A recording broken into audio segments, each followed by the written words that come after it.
স্বাগত নিউজ 24 সংবাদে আপনাদের সাথে আছি আমি সোহাগ বক্স। দেখছিলেন সংবাদ শিরোনাম। দর্শক, শুরুতেই ভারত পাকিস্তান সংঘাতের খবর। সুযোগ বুঝে ভারতকে সমুচিত জবাব দেওয়ার অনুমতি দেওয়া হয়েছে পাকিস্তানের সশস্ত্র বাহিনীকে। বুধবার পাকিস্তানের জাতীয় নিরাপত্তা কমিটির সঙ্গে বৈঠকের পর এমন বার্তা দিয়েছে শাহবাজ শরীফ সরকার। এর আগে পাকিস্তানের ভূখণ্ডে ভারতের ক্ষেপণাস্ত্র হামলায় শিশুসহ ২৬ জন নিহত এবং ৪৫ জন আহত হয়েছে। যদিও ভারতের অন্তত ৫টি যুদ্ধ বিমান ভূপাতিত করার দাবি করেছে পাকিস্তান সেনাবাহিনী। আর ভারতের সেনাবাহিনী বলছে পাকিস্তানের কামানের গোলায় ১৫ জন বেসামরিক নাগরিকের প্রাণ গেছে। শেষ পর্যন্ত পাকিস্তানে সরাসরি হামলা চালালো ভারত। মধ্যরাতে পাকিস্তানের বেশ কয়েকটি অঞ্চলে অতর্কিত হামলায় ঘটেছে প্রাণহানির ঘটনা। আহতও হয়েছেন বেশ কয়েকজন। সবচেয়ে ভয়াবহ হামলা চালানো হয় বাহওয়ালপুরে। এছাড়াও কোটলি ও মুজাফফরাবাদের একাধিক মসজিদে চালানো হয় হামলা। পাকিস্তানের সেনাবাহিনী জানিয়েছে এই কাপুরু সজ্জিত হামলার দাঁত ভাঙা জবাব দিয়েছে তারাও। তাদের জোরালো দাবি, পাল্টা অভিযানে ভারতের ৫টি যুদ্ধ বিমান গুলি করে ভূপাতিত করা হয়েছে। ভারতের একটি ব্রিগেড সদর দপ্তর ও একটি গুরুত্বপূর্ণ চেকপোস্টও সম্পূর্ণ গুড়িয়ে দেওয়া হয়েছে। এখানেই শেষ নয়, ভারতকে সময় মতো সমুচিত জবাব দেওয়ার পাকিস্তানের সশস্ত্র বাহিনীকে অনুমতিও দেওয়া হয়েছে। বুধবার পাকিস্তানের জাতীয় নিরাপত্তা কমিটির জরুরি বৈঠকে এমন বার্তা দেওয়া হয়। এদিকে কাশ্মীর সীমান্তেও দুদেশের সেনাদের ব্যাপক গোলাগুলি চলছে। গেল দিনও নিহত হয়েছেন বেশ কয়েকজন ভারতীয় বেসামরিক। সব মিলিয়ে পরমাণু শক্তিধর দুই প্রতিবেশী দেশের সীমান্তে আবারও ঘনিয়েছে যুদ্ধের কালো মেঘ, যা গোটা দক্ষিণ এশিয়ার শান্তি ও স্থিতিশীলতাকে ঠেলে দিয়েছে চরম অশান্তির মুখে। আসমাতুলি, নিউজ 24। মঙ্গলবার রাতে পাকিস্তানের ৬টি স্থানে ভারতের ক্ষেপণাস্ত্র হামলা নিয়ে আন্তর্জাতিক মহলে চলছে আলোচনার ঝড়। এর মধ্যে একে লজ্জাজনক উল্লেখ করে দ্রুত সমস্যা সমাধান হবে বলে আশা প্রকাশ করেন মার্কিন প্রেসিডেন্ট। হামলাকে দুঃখজনক মন্তব্য করে উভয় দেশকেই সংযম দেখানোর আহ্বান জানিয়েছে চীন। দুই পক্ষকেই সংযত হওয়ার আহ্বান জানিয়েছে জাতিসংঘ। আর অন্যদিকে মোদির পাশে দাঁড়িয়েছে ইসরায়েল। মঙ্গলবার গভীর রাতে পাকিস্তানের ৬টি স্থানে ক্ষেপণাস্ত্র হামলা চালায় ভারত। জবাবে রাতেই পাল্টা হামলা চালিয়েছে পাকিস্তান। প্রতিবেশী দুই দেশের মধ্যে এই সংঘাত নিয়ে এরই মধ্যে প্রতিক্রিয়া জানিয়েছে বিশ্বের বিভিন্ন দেশের সরকার ও রাষ্ট্রপ্রধানরা। পাকিস্তানে ভারতের ক্ষেপণাস্ত্র হামলা লজ্জাজনক উল্লেখ করে দ্রুত সমস্যার সমাধান হবে বলে আশা প্রকাশ করেন মার্কিন প্রেসিডেন্ট ডোনাল্ড ট্রাম্প। এছাড়া ওয়াশিংটন পরিস্থিতির ওপর কড়া নজর রাখছে বলে জানান দেশটির পররাষ্ট্রমন্ত্রী মার্কো রুবিও। সেই সঙ্গে শান্তিপূর্ণ সমাধানের জন্য দুই দেশের সঙ্গেই আলোচনা চালিয়ে যাওয়ার কথাও জানান তিনি। ভারতের হামলাকে দুঃখজনক উল্লেখ করে পরিস্থিতি জটিল না করে দুই দেশকেই সংযম থাকার আহ্বান জানিয়েছে চীন। এদিকে উদ্বেগ প্রকাশ করেছেন জাতিসংঘের মহাসচিব অ্যান্টনিও গুতেরেস। আঞ্চলিক ও আন্তর্জাতিক শান্তি রক্ষায় দুই দেশের মধ্যে আলোচনার উপর জোর দিয়েছেন সংযুক্ত আরব আমিরাত সহ আরও বেশ কয়েকটি দেশ। মোদির এই পদক্ষেপে ভারতের পাশে দাঁড়ানোর ঘোষণা দিয়েছে নেতানিয়াহু প্রশাসন। ভারতে নিযুক্ত ইসরায়েলের রাষ্ট্রদূত রুভেট আজার সামাজিক যোগাযোগ মাধ্যম এক্সে এক পোস্টে ভারতের আত্মরক্ষার অধিকারকে সমর্থন করেন। ভারতের সঙ্গে পাকিস্তানের চরম এ উত্তেজনায় বুধবার তুরস্কের পররাষ্ট্রমন্ত্রী হাকান ফিনান পাকিস্তানের পররাষ্ট্রমন্ত্রী ইসাক দারকে ফোন করেছেন, যেখানে ইসলামাবাদকে সমর্থনের কথা জানিয়েছেন তিনি। আফরিন মৌ, নিউজ 24। এদিকে বিশ্লেষকরা বলছেন ভারত পাকিস্তান সংঘাতে উভয় দেশের জনগণের ক্ষতি সহ সারা বিশ্বে এর নেতিবাচক প্রভাব পড়বে। তারা বলছেন কোনো প্রতিবেশীর পক্ষে অবস্থান নেয়ার সুযোগ নেই বাংলাদেশের। তবে কূটনীতিকদের ধারণা বিশ্বের শক্তিশালী দেশগুলোর সমর্থন পেতে পারে পাকিস্তান। বিস্তারিত জানাচ্ছেন প্রমা চৌধুরী। মঙ্গলবার ভারত তার চিরবৈরী প্রতিবেশী দেশ পাকিস্তানের 9টি স্থানে হামলা চালায়। জবাবে পাকিস্তানও করে পাল্টা আক্রমণ। দুদেশেই এই মুহূর্তে বিরাজ করছে চরম অস্থিতিশীল এক পরিস্থিতি। বুধবার ভারত পাকিস্তান পরিস্থিতি নিয়ে উদ্বেগ তুলে ধরে দুই দেশকে সংযত থাকার আহ্বান জানিয়ে বিবৃতি দিয়েছে পররাষ্ট্র মন্ত্রণালয়। The evolving situation in India and Pakistan. Bangladesh expresses its deep concern over this situation and urges both the countries to remain calm, show restraint, and refrain from taking any steps that could further aggravate the situation. প্রতিবেশী দুটি দেশ সরাসরি সংঘাতে জড়ালে ক্ষতিগ্রস্ত হবে দেশ দুটোর জনগণ, যার প্রভাব দক্ষিণ এশিয়া সহ সারা বিশ্বে পড়বে বলে মনে করছেন নিরাপত্তা বিশ্লেষক মনিরুল ইসলাম আখন্দ। এটার ইম্প্যাক্টটা কিন্তু জনগণের উপরে পড়বে, বাংলাদেশ এবং রিজনের উপরে আসবে আর আর্থিকভাবে, ইকোনমিক্যালি, এবং এটার ইম্প্যাক্টটা সারা বিশ্বে চলে যাবে। এবং তার মতে এক্ষেত্রে বিশ্বের শক্তিশালী দেশগুলোর সমর্থন পাকিস্তানের দিকে বেশি হতে পারে। চীন will support Pakistan and probably USA and their allies will support India in case it turns into a war, যেটা আমরা আশা করি হবে না। ভারতের সাথে বাংলাদেশের চলমান শীতল সম্পর্কের কারণে সাধারণ মানুষ পাকিস্তানকেই সমর্থন করতে পারে বলে ধারণা করছেন আন্তর্জাতিক সম্পর্ক বিশ্লেষক প্রফেসর ডক্টর শাহিদুজ্জামান। পরামর্শ দেন দেশকে নিজেদের অভ্যন্তরীণ সমস্যা সমাধানে মনোযোগী হওয়ার। তবে জনগণের সিম্প্যাথি ও সমর্থন যদি আমরা বিবেচনা করি তাহলে নিশ্চিতভাবেই বলা যায় যে এদেশের জনগণ মোটামুটি পাকিস্তানের প্রতি অনেকাংশেই সমর্থন থাকবে। ভারত পাকিস্তান সংঘাতে কূটনৈতিক প্রভাব এড়াতে বাংলাদেশ কেন্দ্রিক পররাষ্ট্র নীতিতে অটল থাকবার পরামর্শ দিলেন আন্তর্জাতিক সম্পর্ক বিভাগের এই শিক্ষক। আমরা যদি বাংলাদেশের সরকার বা রাষ্ট্র দেখি, সে হয় ভারত কেন্দ্রিক হয় আর না হলে পাকিস্তান কেন্দ্রিক হয়, সে বাংলাদেশ কেন্দ্রিক হয় না। যতদিন আমি বাংলাদেশ কেন্দ্রিক পররাষ্ট্র নীতি না করতে পারবো ততদিন কিন্তু আমার এই ঝামেলাটা থাকবে। তবে উভয় দেশের কোনো এক পক্ষ পারমাণবিক অস্ত্র ব্যবহার করলে সর্বগ্রাসী যুদ্ধ দেখবে সারা বিশ্ব, এমন আশঙ্কার কথা জানাচ্ছেন কূটনীতি বিশেষজ্ঞরা। প্রমা চৌধুরী, নিউজ 24, ঢাকা। ভারত পাকিস্তান সংঘাতের প্রভাব পড়েছে শাহজালাল আন্তর্জাতিক বিমানবন্দরে। সিভিল এভিয়েশন চেয়ারম্যান বলছেন, আপাতত তেমন কোনো সমস্যা না হলেও সংঘাত দীর্ঘ হলে নিরাপত্তার কারণে ঢাকা টরন্টো ও ঢাকা লন্ডন ফ্লাইটের রুট পরিবর্তন করতে হবে। বিস্তারিত জানাচ্ছেন আরিফুল ইসলাম।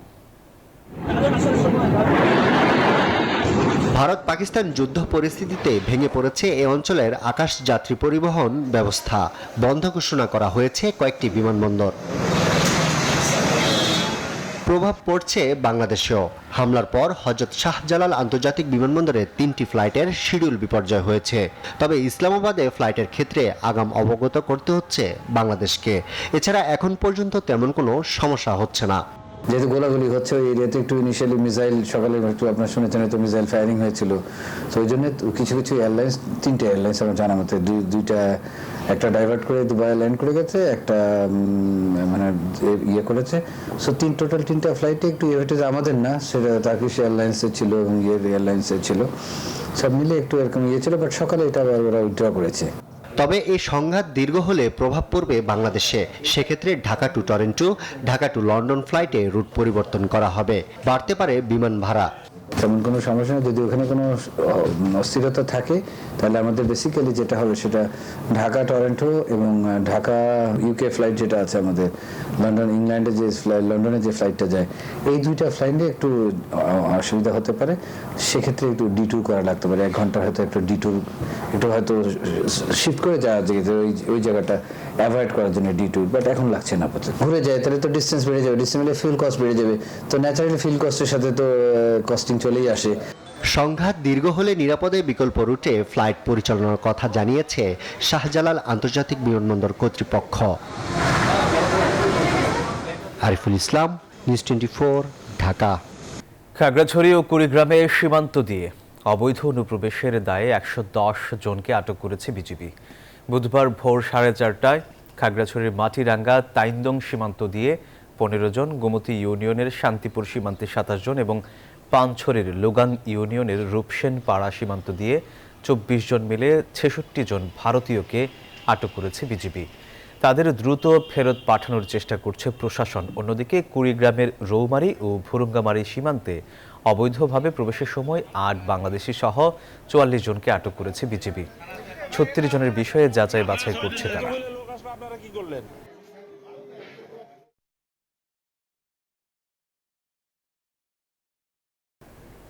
ভারত পাকিস্তান যুদ্ধকে কেন্দ্র করে বাংলাদেশের নিরাপত্তা যেন বিঘ্নিত না হয় সেজন্য সীমান্ত জেলাগুলোর পুলিশ সুপারদের সতর্ক করা হয়েছে বলে জানিয়েছেন পুলিশ মহাপরিদর্শক বাহারুল আলম। রাজধানীর গুলশানে বাংলাদেশ শুটিং স্পোর্টস ফেডারেশনে পুলিশের বার্ষিক শুটিং প্রতিযোগিতা এবং আইজি কাপ 2024-এর চূড়ান্ত প্রতিযোগিতা অনুষ্ঠানে সাংবাদিকদের প্রশ্নের জবাবে তিনি এসব কথা বলেন।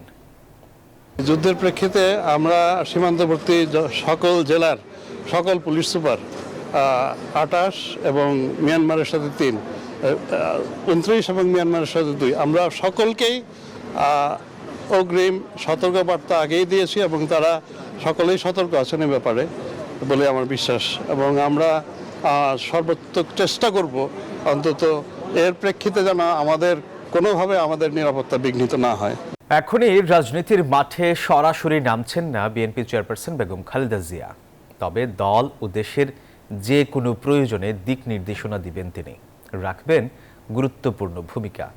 নেতাকর্মীদের প্রত্যাশা, আপসের নেত্রীর আগমনের মধ্য দিয়ে হারিয়ে যাওয়া ভোটাধিকার ফিরে পাবে জনগণ, প্রতিষ্ঠিত হবে গণতন্ত্র। সাইফুল ইসলামের রিপোর্ট। উন্নত চিকিৎসা শেষে 4 মাস পর মঙ্গলবার লন্ডন থেকে দেশে ফিরলেন বিএনপি চেয়ারপারসন বেগম খালেদা জিয়া। বিমানবন্দর থেকে গুলশানের বাসভবন পর্যন্ত লাখ লাখ নেতাকর্মী ও সাধারণ মানুষের ভালোবাসায় সিক্ত সাবেক প্রধানমন্ত্রী। এ যেন ঐতিহাসিক রাজস্বিক প্রত্যাবর্তন। 4 মাস আগে গুলশানের বাসা থেকে গাড়িতে উঠেছিলেন হুইল চেয়ারে ভর করে, আর লন্ডন থেকে ফিরে পায়ে হেঁটেই প্রবেশ করলেন নিজের চিরচেনা আঙ্গিনায়।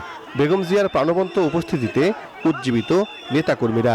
তিনি পায়ে হেঁটে কিন্তু বাসায় ঢুকেছেন, এটাও একটি প্রমাণ করে তিনি আগের থেকে অনেকটাই সুস্থ।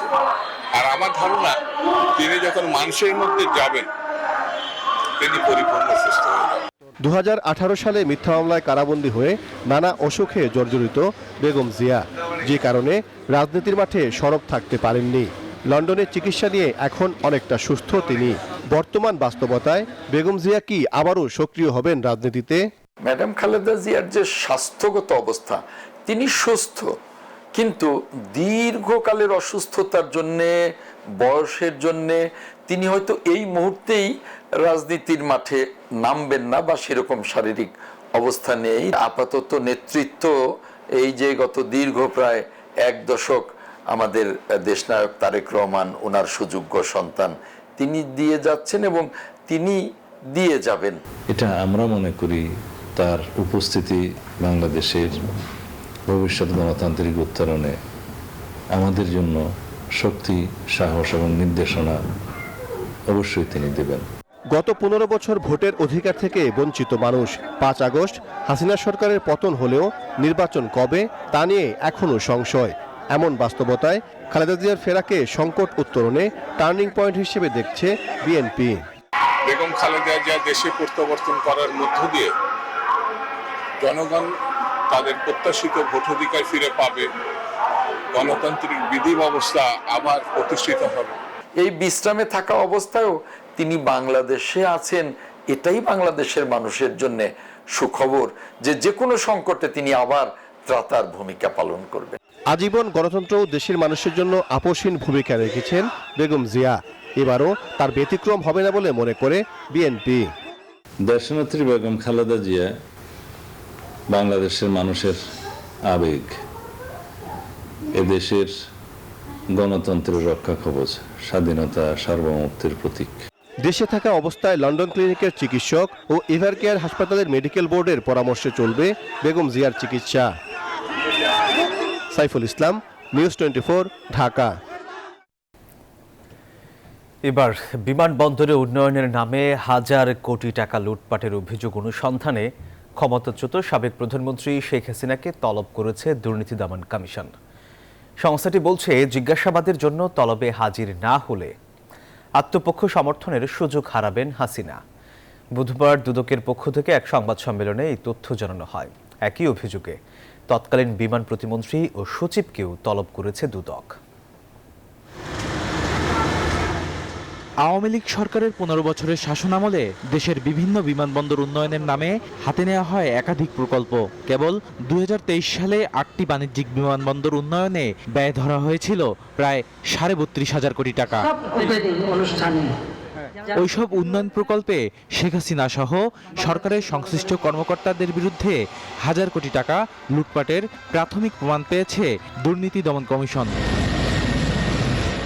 ছাত্র জনতার অভ্যুত্থানের মুখে গত 5 আগস্ট ভারতে পালিয়ে যাওয়া সাবেক প্রধানমন্ত্রীকে এই অভিযোগের জিজ্ঞাসাবাদের জন্য চিঠি দিয়ে 8 মে তলব করেছে দুদক। দেশের বিভিন্ন বিমানবন্দরের উন্নয়ন কাজের নামে হাজার হাজার কোটি টাকা লুটপাট এবং আত্মসাতের অভিযোগে দুর্নীতি দমন কমিশন একটি অনুসন্ধান কার্যক্রম পরিচালনা করছে।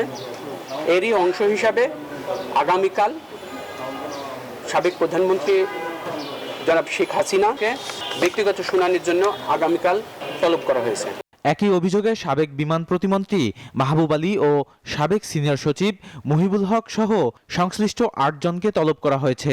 সুষ্ঠু অনুসন্ধানের স্বার্থে তাদের বক্তব্য শ্রবণ ও গ্রহণ করা প্রয়োজন মনে করে অনুসন্ধানকারী টিম তাদের আগামীকাল হাজির হওয়ার জন্য পত্র প্রেরণ করেছেন। এদিন নরসিংদী 2 আসনের সাবেক এমপি কামরুল আশরাফ খান পটন সহ 5 জনের বিরুদ্ধে 1084 কোটি টাকার সরকারি সার আত্মসাতের অভিযোগে মামলা করেছে দুদক। বদরুল আলম শাওন, নিউজ 24, ঢাকা। ওসি মৌলিক সংস্কার করার পর নির্বাচন চান বলে জানিয়েছেন ইসলামী আন্দোলন বাংলাদেশের যুগ্ম মহাসচিব মাওলানা গাজী আতাউর রহমান। আর উচ্চকক্ষে 50% সিভিল সোসাইটি থেকে মনোনয়ন দেওয়ার বিপক্ষে নাগরিক ঐক্য।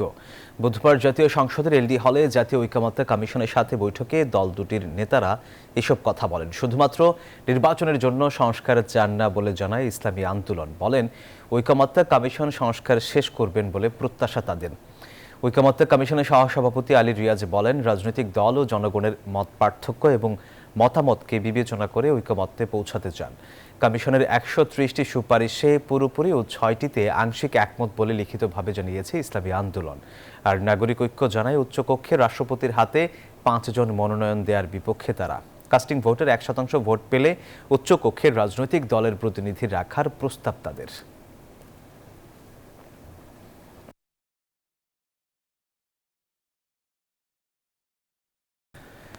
আবেদন অনুযায়ী 61টি আসনে সীমানা পুনর্নির্ধারণের কাজ শুরু করেছে ইসি। নতুন করে কারো আবেদন পেলে তাদের ব্যাপারেও কাজ করা হবে বলে জানান ইসি সচিব আখতার আহমেদ। বুধবার আগারগাঁওয়ে নির্বাচন কমিশন ভবনে এসব কথা বলেন তিনি। জানান, কমিশনের চাহিদা অনুযায়ী সীমানা নির্ধারণ আইনের 8-এর 3 ধারা সংশোধন হয়েছে। এখন গেজেটের জন্য অপেক্ষা করছে কমিশন।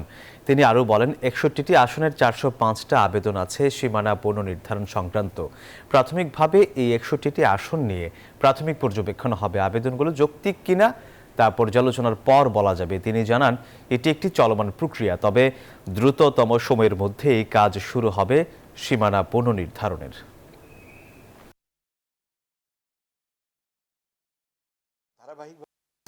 তিন ধারার একটা রেফারেন্সিয়াল ইস্যু ছিল, যেটা সংশোধন করলে সীমানা নির্ধারণ আইন সংক্রান্ত যে আবেদনগুলো আমাদের কাছে আছে সেগুলো আমরা নিষ্পত্তির ব্যবস্থা নিতে পারবো। প্রাথমিকভাবে আমাকে যেটুকু খবর নিয়েছে সেটা হচ্ছে যে 61টা কনস্টিটিউয়েন্সি রিলেটেড 405টা কি 6টা আবেদন আছে, মানে এক একটা কনস্টিটিউয়েন্সির উপরে একাধিক আবেদন আছে। এক সিমেই হজ যাত্রা কোনো ঝামেলা নয়, শুধু প্রিয়জনের সঙ্গে নিরবচ্ছিন্ন যোগাযোগ। গ্রামীণফোন হজ রোমিং সেবায় এখন সব আরও সহজ ও সাশ্রয়ী। 14 এজেন্সির গাফিলতিতে আটকে যাওয়ার উপক্রম হয়েছিল প্রায় 3000 বাংলাদেশির হজ যাত্রা। কয়েক দফা সময় বাড়ানোর পরেও এই বিশাল সংখ্যক মুসল্লির আবেদন কার্যক্রম শেষ করেনি এজেন্সিগুলো। এমনকি বেঁধে দেয়া সময়ের 48 ঘন্টা পরেও সৌদি কর্তৃপক্ষ সফটওয়্যার সচল রাখলেও এখনও আবেদনের বাকি 2000 মানুষের স্বপ্নের হজ যাত্রা। তবে আশার কথা হলো, নিয়মের বেড়াজালে আটকে যাওয়াদের জায়গায় যেতে পারবেন নতুন আবেদনকারীরা। মাসুদ সুমনের রিপোর্ট। ইসলামের 5টি স্তম্ভের মধ্যে অন্যতম হজ। প্রত্যেক সামর্থ্যবান মুসলমানের জীবনের অন্তত একবার হজ করা ফরজ। ফলে প্রত্যেক মুসলমানের জীবনের অন্যতম স্বপ্ন থাকে আল্লাহর ঘরের মেহমান হবার। মহান আল্লাহ তাআলার কাছে কৃতজ্ঞ এবং আন্তরিকভাবে খুবই খুশি। আল্লাহ তাআলা যদি আমাদের হজ করার তৌফিক দান করেন তাহলেই আমরা হজ করতে পারবো। এটা আমরা আল্লাহর উপর তাওয়াক্কুল করেই আমরা আল্লাহ মক্কায় যাচ্ছি। আমার খুব ভালো লাগছে, এবার পরিবেশ ভালো দেখে। এবার শুধুমাত্র 14টি এজেন্সির গাফলতির কারণে প্রায় 3000 হজ প্রত্যাশীর সে যাত্রা আটকে যাবার উপক্রম হয়েছিল। হজ অফিস থেকে সতর্ক করা হলেও এখনো টনক নড়েনি এজেন্সিগুলোর। ইতিমধ্যে মন্ত্রণালয় থেকে একাধিকবার রিকোয়েস্ট করেছি, অনুরোধ করেছি, বা কিছু ক্ষেত্রে তাদের ব্যাখ্যাও চাওয়া হয়েছে, যাতে আমরা কিছুতেই এই আবেদন সাবমিটের ক্ষেত্রে আমরা যেন ডিফল্টার না হয়। সৌদি কর্তৃপক্ষ নিয়ম মেনে 2 দিন আগে সফটওয়্যার বন্ধ করলে অনিশ্চিত হয়ে যেত এই বিশাল সংখ্যক মুসল্লির হজযাত্রা। ফলে গাফলতির জন্য এজেন্সিগুলোর বিরুদ্ধে ব্যবস্থা নেয়ার ঘোষণা হাবের। তাদেরকে আমরা চিঠি দিয়েছি এবং তাদেরকে টেলিফোনে কালকে আমরা হাবে বসে আমাদের মহাসচিব সহ আমাদের নেতৃবৃন্দ একসাথে বসছি এবং মিটিং করেছি এবং আমরা তাদেরকে সতর্ক করেছি। তবে নিয়মের বেড়াজালে আটকে যাওয়া 15 বছরের নিচে আবেদনকারী 600 জনের জায়গায় এখনো আবেদন করার সুযোগ রয়েছে হজ ইচ্ছুকদের। মাসুদ সুমন, নিউজ 24, ঢাকা। দেশের 35 জেলায় বিআরটি অফিসে অভিযান চালিয়েছে দুদক। বুধবার দুপুরে বরিশাল নগরীর জেলা প্রশাসকের কার্যালয়ের নিচতলায় বিআরটি অফিসে অভিযান চালায় দুদক। অভিযানে সঞ্জীব কুমার দাস নামে এক দালালকে আটক করা হয়। পরে অভিযানে যুক্ত হন ভ্রাম্যমাণ আদালত। বগুড়া বিআরটি অফিসে দালালদের দৌরাত্ম্য রয়েছে এমন অভিযোগের ভিত্তিতে অভিযান চালায় দুদক। তবে অভিযোগের বিষয়ে সুনির্দিষ্ট কাউকে পাওয়া যায়নি। এছাড়া চট্টগ্রাম, গাজীপুর, জয়পুরহাট, গোপালগঞ্জ সহ বিভিন্ন বিআরটি অফিসে অভিযান চালায় দুদক।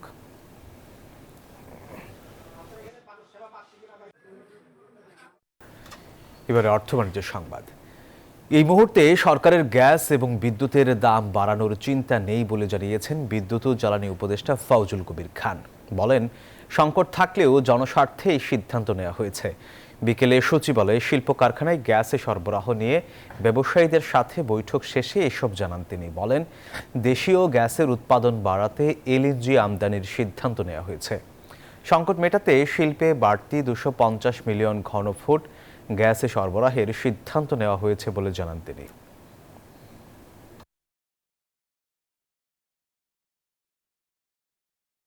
অপেক্ষার অবসান। 2026 ফিফা বিশ্বকাপের পর বাংলাদেশে পা রাখতে যাচ্ছেন ব্রাজিলিয়ান সুপারস্টার নেইমার জুনিয়র। আর বিষয়টি নিশ্চিত করেছেন তার ঘনিষ্ঠ বন্ধু বাংলাদেশের তরুণ রবিন মিয়া। এরই মধ্যে ঢাকায় আসার প্রাথমিক চুক্তিপত্রে সই করেছেন এই বিশ্বমঞ্চ কাঁপানো ফুটবল সেন্সেশন। বিস্তারিত ইমরান হোসেনের রিপোর্টে। ফুটবল বিশ্বের এক জীবন্ত কিংবদন্তি নেইমার জুনিয়র। ক্যারিয়ারের গোধূলি লগ্নে দাঁড়িয়েও নেইমার নামটা যেন গ্যালারির প্রতিটি প্রান্তে রোমাঞ্চ ছড়ায়। আর সেই নেইমারই বাংলাদেশে আসছেন। এটা আর গুজব নয়, বরং স্বপ্ন পূরণের বার্তা। এই সম্ভাব্য সফরে নেপথ্যের কারিগর এক বাংলাদেশি, নেইমারের অতি ঘনিষ্ঠ বন্ধু রবিন মিয়া। সম্প্রতি রবিন নিজেই জানিয়েছেন 2026 বিশ্বকাপ শেষে নেইমার ঢাকায় আসবেন একান্ত ব্যক্তিগত সফরে। দেখুন, 2বার আমি নেইমারের সম্পর্কে বলছি নেইমার বাংলাদেশে আসবে। আনঅফিশিয়ালি অ্যানাউন্সমেন্ট হয়েছে, বাট অফিশিয়াল অ্যানাউন্সমেন্ট না হওয়ার কারণ আমাদের এখনো গিয়ে নেইমার যখন সৌদি আরব ছিল আমাদের জন্য লজিস্টিক বা ডিস্টেন্স খুব কাছে ছিল। হঠাৎ করে ও ব্রাজিল ব্যাক করার কারণে সিচুয়েশনটা একটু কমপ্লিকেশন হয়ে দাঁড়াইছে। বাট আমাদের একটা কন্ট্রাক্ট সাইন করা আছে, আমরা অপেক্ষায় আছি কখন তার নতুন শিডিউল পাবো, তখন অবশ্যই সে আসবে কনফার্ম বাংলাদেশ। হয়তো বা 2 দিন একটু সময় লাগবে আর কি।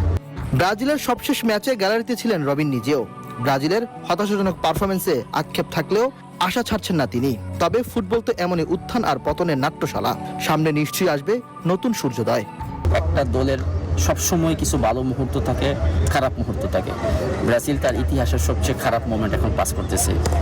আশা করি খুব শীঘ্রই তারা এটাকে চেঞ্জ করবে এবং এই আশাটাই রাখি। সময়ের ব্যাপার মাত্র, ব্রাজিল যে কোনো মুহূর্তে গর্জে উঠবে। আলোচনায় থাকা কার্লো আনচেলত্তিকে নিয়েও আশার কথা শোনালেন। তার মতে, যদি সত্যি রিয়াল মাস্টারমাইন্ড আনচেলত্তি সেলেসাওদের ডাগা উঠে দাঁড়ান, তবে হয়তো পুরনো ব্রাজিল ফিরবে মায়াবী মন্ত্রমুগ্ধ ছন্দময় ফুটবল নিয়ে। ইমরান হোসেন, নিউজ 24, ঢাকা। আর এই ছিল সংবাদে। ধন্যবাদ সবাইকে।